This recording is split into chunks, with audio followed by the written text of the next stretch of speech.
রাশিয়ার আগ্রাসন ঠেকাতে হিমশিম খাওয়া ইউক্রেনের জন্য অবশেষে কয়েক বিলিয়ন ডলারের নতুন মার্কিন সামরিক সহায়তা অনুমোদন করেছে মার্কিন প্রতিনিধি পরিষদ। ২০ এপ্রিল ভোটাভুটির পর ইউক্রেনের জন্য ৬১ বিলিয়নের অস্ত্র প্যাকেজের অনুমোদন দিয়েছেন মার্কিন আইন প্রণেতারা। তবে ক্রেমলিন বলছে এতে বাড়বে মৃত্যুর সংখ্যা। পাশ হওয়া বিলে ইউক্রেনের পাশাপাশি ইসরায়েলকে $২৬.৪ সামরিক সহায়তা এবং গাজায় $৯.১ বিলিয়ন মানবিক সহায়তার জন্য নির্দিষ্টভাবে বরাদ্দ করা হয়েছে।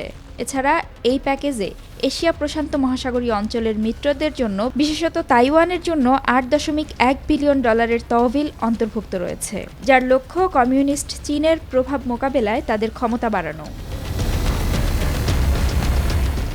ইসরায়েল ও ইউক্রেনকে সামরিক ও মানবিক সহায়তা দেওয়ার জন্য যুক্তরাষ্ট্রের পার্লামেন্টের প্রতিনিধি পরিষদে ভোটাভুটি রিপাবলিকানরা কয়েক মাস ধরে আটকে রেখেছিলেন। অনেকেই মার্কিন মেক্সিকো সীমান্ত সমস্যা মোকাবিলা না করে বিদেশে সামরিক সহায়তা প্রেরণের বিষয়ে আপত্তি জানিয়েছিলেন। শনিবার হাউস অব রিপ্রেজেন্টেটিভে মোট 423টি ভোট পড়েছে।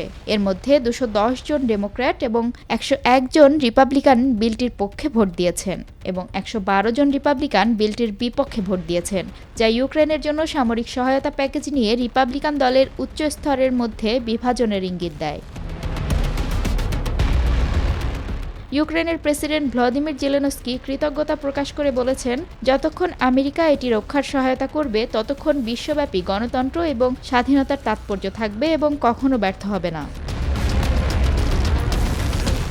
পাল্টা জবাবে ক্রেমলিনের মুখপাত্র দিমিত্রি পেসকভ বলেছেন, এই প্যাকেজ যুক্তরাষ্ট্রকে আরও ধনী করবে, ইউক্রেনকে আরও ধ্বংস করবে এবং এর ফলে আরও বেশি ইউক্রেনীয় মারা যাবে। প্রতিনিধি পরিষদে পাশ হওয়ার পর বিল দুটি এখন সিনেটে যাবে।